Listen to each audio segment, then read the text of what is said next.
It's the age-old adage, black dog, white dog, which one are you feeding? And I hate making things more complicated than they actually are. To me, that's always a sign and strategy of a weaker person. Gentlemen, what's going on? There is and always has been and forever will be an enemy at the door. And I'm not talking about the Jehovah's Witness.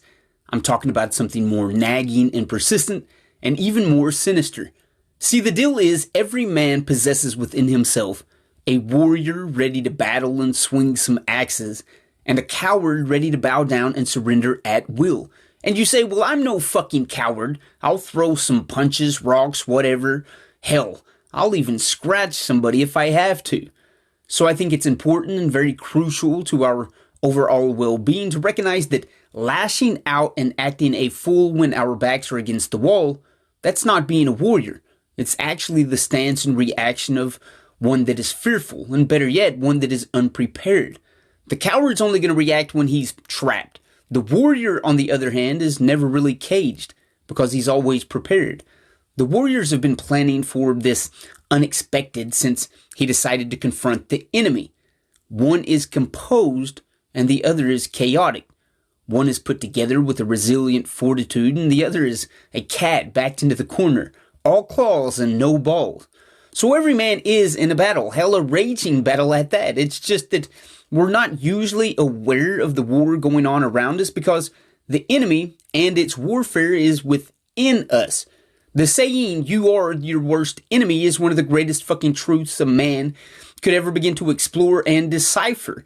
And hopefully, you're at a fucking crossroads and you're tired of that wrong direction, that path that every moron and his ignorant sister have taken. You refuse to tiptoe the line any longer.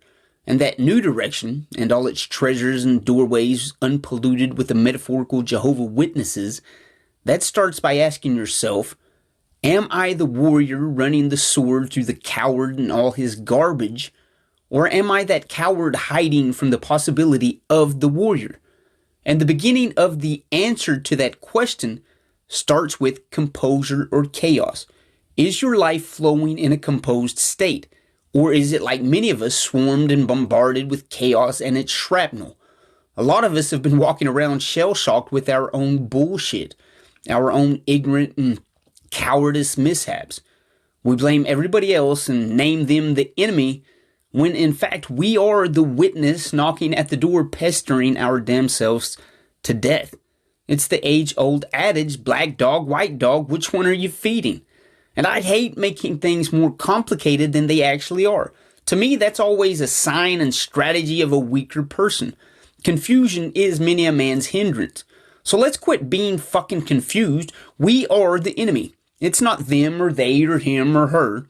And once we target that weak-ass coward within us, we can put a big old X marks the spot and drop a man bomb on his ass and start moving forward. A chaotic life biting its nails in the corner while everyone else chooses to live is no damn way to exist. And on the other side of that spectrum is a life where a man knows his enemy, the weaker side of his conditioned personality. So he decides to remove the mask handed to him by society, and he puts on his true face, that of a motherfucking warrior. Love and respect, gentlemen. You guys will hear from me next episode.